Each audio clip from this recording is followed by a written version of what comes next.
I don't know about you guys, but I have not forgot about those Epstein files in Hollywood and all the players. I came across this video and they are saying, you guys remember Cuba Gooding Jr., the same guy that was in trouble with Diddy? He's an actor, he's in Hollywood. They also talk about Ellen. What's going on with Ellen? I've heard she left the country. Now she's back. What is she's getting to now? So let's watch this video. Let me know if you guys like looking at these reaction videos that I do. Comment, let us know by pressing that too, so I know to carry on. I just want to say thank you all for taking the time to watch me. My name is Gigi Medici, and you guys are watching the Criminal Villains YouTube. So I'm going to put my headphones on right here so I can hear everything they have to say. It's a new video that just came out. Now, everything in this video, I cannot confirm is true, you guys, because I didn't make the video up. Unfortunately, I got it off the internet. I saw it doing numbers, so I said, let's just react. This is my first time watching it. I'm watching it with you guys, okay? All right, so let's see what's going on here. Let's see what's going on. Oscar-winning actor Cuba Gooding Jr. is finally exposing what was happening on Epstein's Little St. James Island. Uh-oh. Emails involving code words, reports of cannibalism, and witness reports prove that human sacrifices and torture was part of what was going on at both Zorro Ranch and Epstein's Island. New documents released by the FBI reveal everything. This week, new accusations coming to light against Cuba Gooding Jr. The allegations come from a former producer for Combs, Rodney Jones. Now, it originally just listed Diddy as far as fault in, but now Gooding is listed as a co-defendant, accusing him of fault as well. According to court filings, the alleged happened on a yacht rented by Combs that went to the U.S. Virgin Islands last January. The U.S. Virgin Islands are the same place that Epstein was taking his victims. Multiple witness statements and emails show that victims were being dragged and taken to the island on boats and helicopters. Once the victims would wake up, their passports would be taken away and they would be trapped on the island. The flight crew knew exactly what was happening to the children being taken to the island, but they did nothing. There are even reports that the staff on the airport had been paid off to let the victims board the plane. Satellite images, along with pictures released by the Department of Justice, show that this island was built to make it impossible to escape.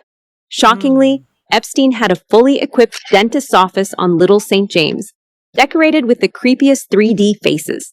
And his last girlfriend, Karina Shuliak, just happens to be a dentist.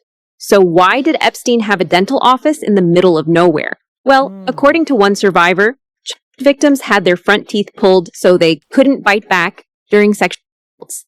Huge face that is on the wall or the walls, which is creepy. Can you imagine going into the dentist's office and that's it? What is that? That's the dentist's office at Epstein Island. And do you know what Jeffrey Epstein's last girlfriend went on to do as a profession? What? A dentist. Oh, isn't that So weird? the last woman he dated before he died was a woman who went to dental school, practiced dentistry, and they have a dental. And there were reports that they were pulling the teeth out of the children. They were calling them blowholes. That was according to one report of a survivor. In the files, they pulled the teeth out so that they couldn't bite back during the sex. Think about that. Think about that. You have a dentist's office to pull the teeth out of kids so they don't bite you and fight back. And then 2 for 1. When you, God forbid, these freaking poor kids, there's no evidence of their teeth. Because when people die, Pat, it's not the skull's nothing. It's your teeth. The dental records is how they identify you. So, and I know, and it's crazy. The more and more you're hearing the trap doors, all the parties, all the people, and all these names. That's the only messed up thing is they redacted everybody's name. Why can't we see who these people were? Every time you think the Epstein situation can't get worse, something even more horrifying comes out. An analysis of hundreds of thousands of emails released by the Department of Justice shows that Epstein was using code words to talk to his elite friends. Oh, God. These code words include food items such as beef jerky, pizza, ice cream, grape, sushi, and white tuna. The context in which these words are being used doesn't make any sense. For example, in one email, Epstein's urologist, who's just prescribed him erectile dysfunction drugs, says, "Take the pills and then meet me for pizza and grape soda."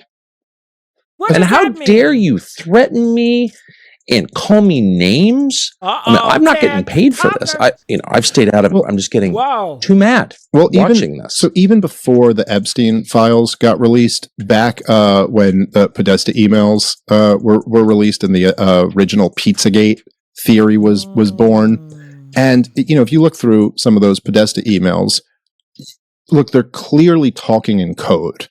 Now, what is the code? I mean, people are speculating that it was about children. Now, I have absolutely no reason to believe that, but they're not planning pizza parties.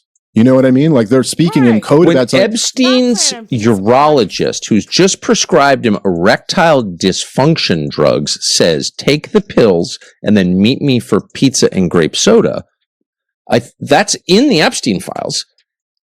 Maybe it has nothing to do with sex. Maybe you get wicked hungry after you take a boner pill. I don't know. But the fact that nobody cares to find out or even interview the urologist, just bring him in and say, hey, what is this? That's right. And I felt the same way back then. Grape soda. What are you even talking about? There's no white person in America who drinks grape soda. Stop. Some investigative journalists have linked the code words Epstein was using to human sacrifices and cannibalism. The amount of beef jerky, its recipe, and especially the way Epstein and his friends talk about it as a person are horrifying. There are even some honey, these old men, they are so sick and perverted when it comes to little girls. Oh my God, just save the little girls, wrap the little girls, get these little girls away from these men. Get little girls away from men, period. Away from men, period. Because no grown man should be around little girls. Because naturally, as you guys can see, they're sick. Honey, get the likes up, comment, let us know your thoughts. To cannibalism directly. Apparently, Epstein was in contact with a restaurant called The Cannibal. The cannibalism, the babies, the code words in the emails, literal emails of Epstein and Bill Gates. Like, these are known entities starting to talk about jerky. And then they're talking about the intestines of babies. They're talking about cream cheese. God. Like, I welcome anyone to prove me wrong because I hope to fucking hell this is not true.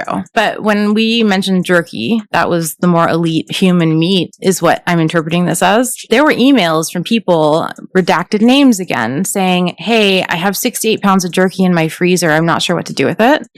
There were emails of, I need more jerky. I'm going to send it to the lab. When he knew they were coming after him, they knew they were going to come arrest him. He ordered 330 gallons of sulfuric acid, which is how you would dispose of these. And there are mentions, and now Congress is actually speaking about it. They did this week, spoke about Zora Ranch and how there's so many mentions of bury them in Zora Ranch, leave them in Zora Ranch. And now that's 7,000 acres of land that Jeffrey Epstein owns in New Mexico. And it's actively working right now. And then just to add to that, the chef that was making the jerky, that was sending recipes, that was on the island was Francis Derby. Who's that? Francis Derby owns the restaurant Cannibal. What? Yes. Wait, there's a restaurant called Cannibal? Cannibal and Cooking. Is it actual cannibalism? No, it can't be. That'd be illegal. He just shut down. Right? But is it so tongue-in-cheek? Did they think they were so fucking smart that they could go that far? There is even a 2012 email from Jeffrey Epstein to Chef Francis Darby inquiring about handling frozen white tuna, with online speculation linking it to human remains due to Darby's past role at the Cannibal Restaurant, a meat-focused eatery in New York and Los Angeles.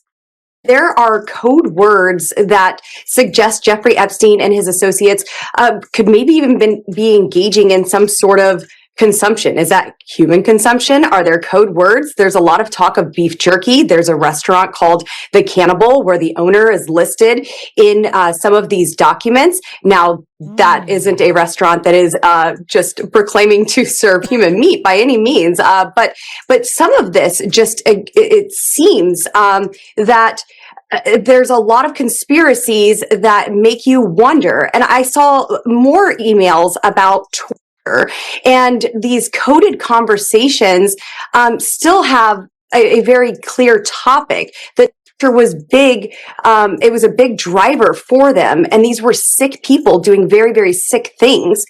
Reports of Epstein's clients being involved in the alleged consumption of humans have been there for years. Back in 2009, another alleged victim, a young model by the name of Gabriela Jimenez, broke down outside a hotel party being arranged by alleged Epstein associates, screaming that she had seen something horrifying involving powerful guests. Esta es la triste realidad de la joven Gabriela Rico Jiménez, quien, como observamos en unos momentos, intentó también agredir al elemento policíaco que logró someterla esta I don't know madrugada. what he's saying. At the same time, some sources are pointing towards Epstein's alleged associates using human remains and cells obtained from babies to stay young. We've seen this again and again with celebrities. Some of the biggest shows on television have allegedly been trying to normalize the use of human remains to stay young for years. Now, in one episode of The Steve Harvey Show, a guest applies an Oprah-endorsed anti-aging cream made from human foreskin-derived fibroblasts. What in the I'm going to put a little on your hand. I'll do that. Yeah, Oprah did it. All right, so here, we're going to rub it right in. How come it's red? I'll show you in a sec, Steve. So this is made from growth hormones of human... Look, the wrinkles has just disappeared. I can't even ball my hand up. I don't know about that, y'all. It's made from human foreskin.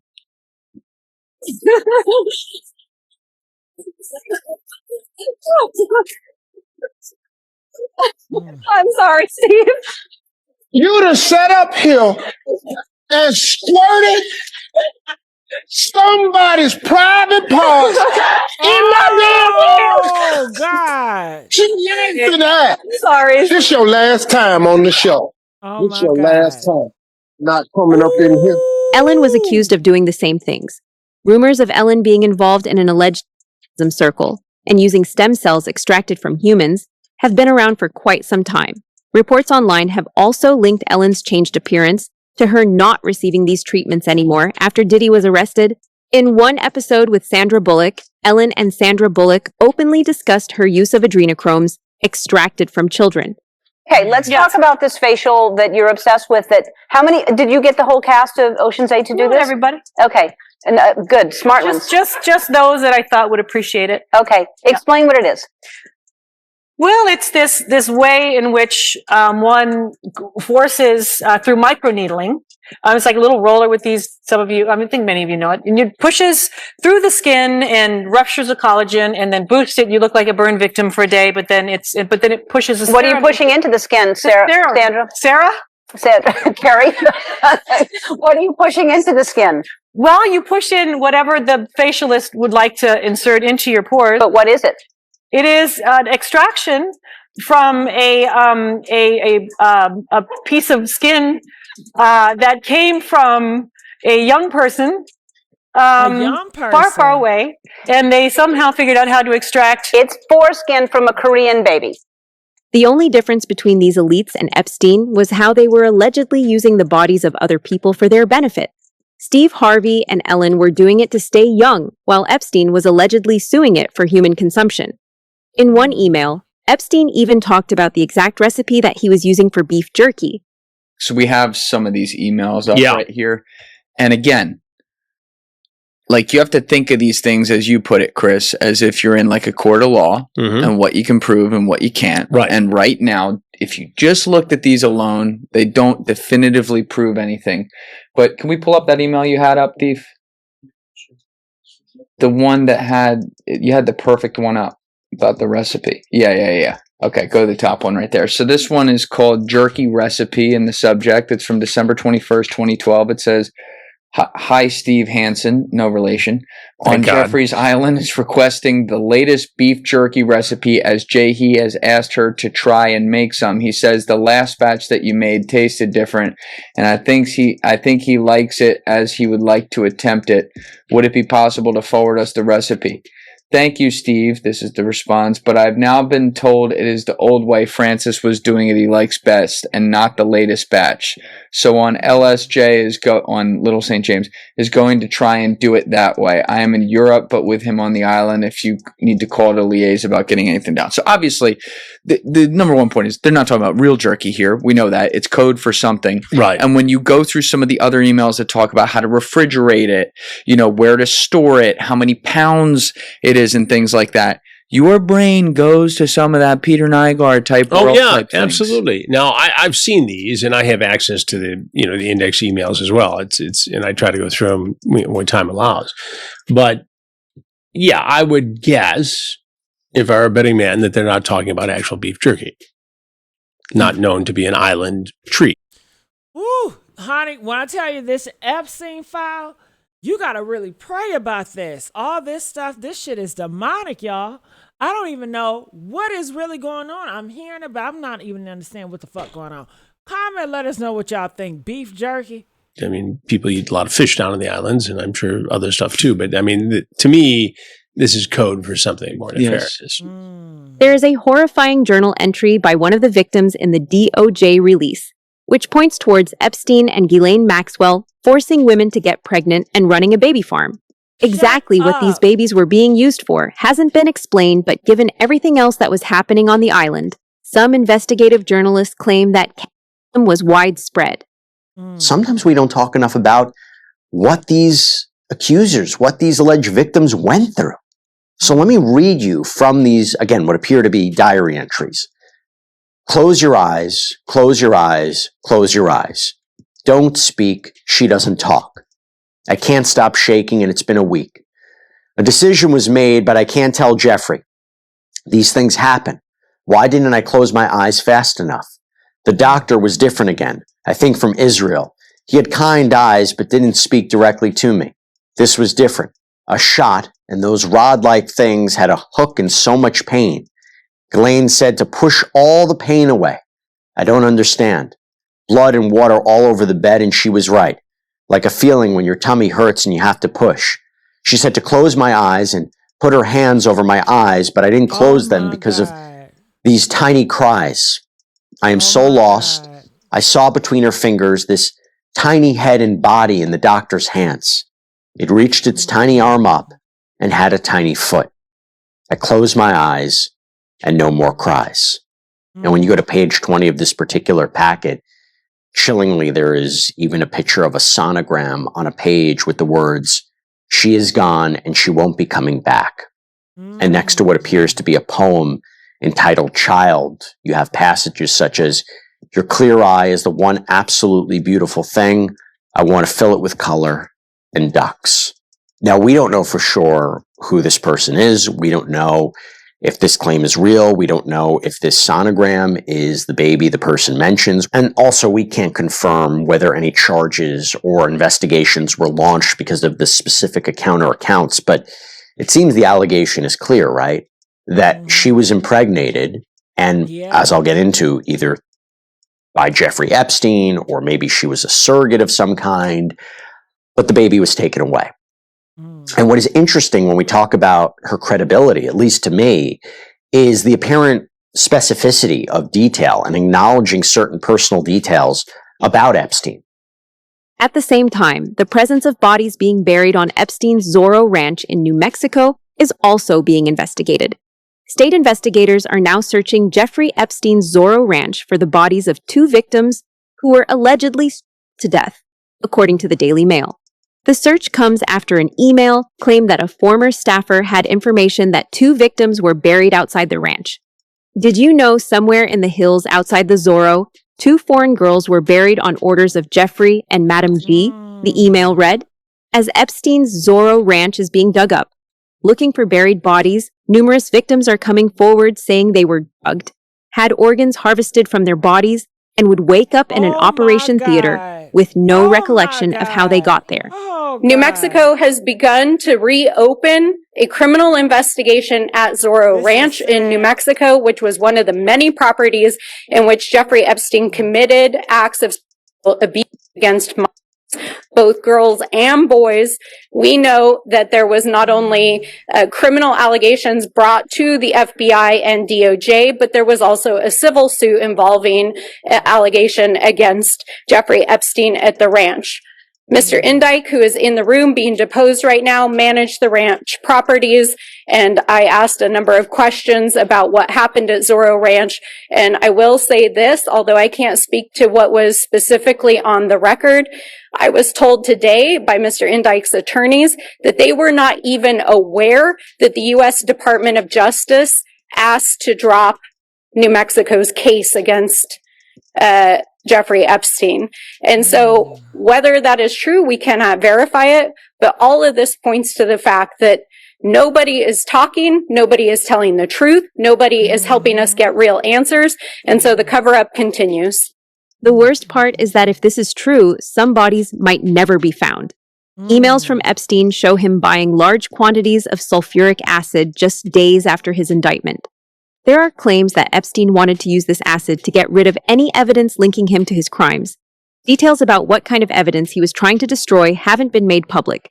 But according to some rumors, Epstein was trying to get rid of human remains. Here's one of the craziest ones.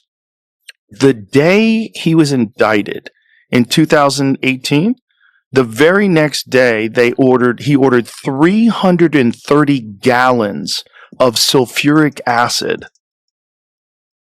What? Yes. He ordered 6 55-gallon drums of sulfuric acid to be delivered to the island.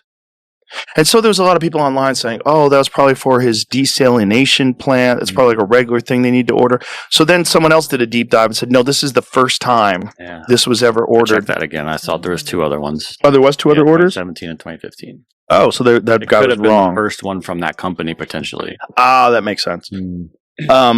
So maybe it was for this desalination equipment, but also that's a lot of sulfuric acid.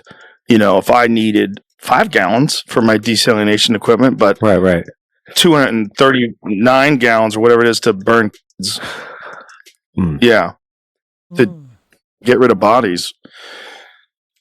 Well, it's kind of hard to think of any other use for acid, just in general. Right? Immediately, So you think. Immediately. Yeah. Like, The other orders, were they that large?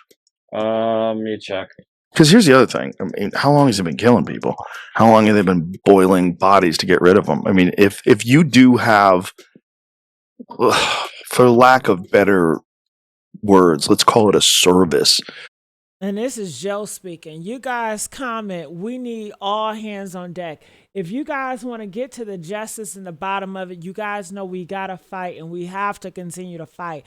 So I need all hands on deck. I need you guys to comment. I need y'all to share this video. I need y'all to like this video. I need y'all to hype this video up. If you guys want me to continue through this dark rabbit hole of Hollywood, oh, it's so dirty. It's so filthy, but I will do it. I will fight if you guys want me to. All right. But I need your support by your comments, likes, shares, and subscriptions. Okay. All right. Let's go. Will you allow rich people from foreign governments or whatever, you set it up? I can give you whatever you want. Right. Like what I want to do is I want to book her. Like I want to Twitter and I want to, get rid of the body. Like I want to do that. Like, can you do that? There was one where this one guy is saying to him, thank you for the Twitter video. It's literally a part of an email. The actual quote, thank you for the, enjoyed the video. Way. It's so gross. No way. And they think they've identified that guy. Oh, God. A lot of these claims are circulating online, but separating documented evidence from rumor is more important now than ever. As more records, testimonies, and official findings come out, the full picture may become clearer. What do you think? Are these files revealing something bigger, or is the internet running too far ahead of the evidence? Drop your thoughts in the comments below. And if you want more deep dives into powerful people, hidden scandals, and the stories the mainstream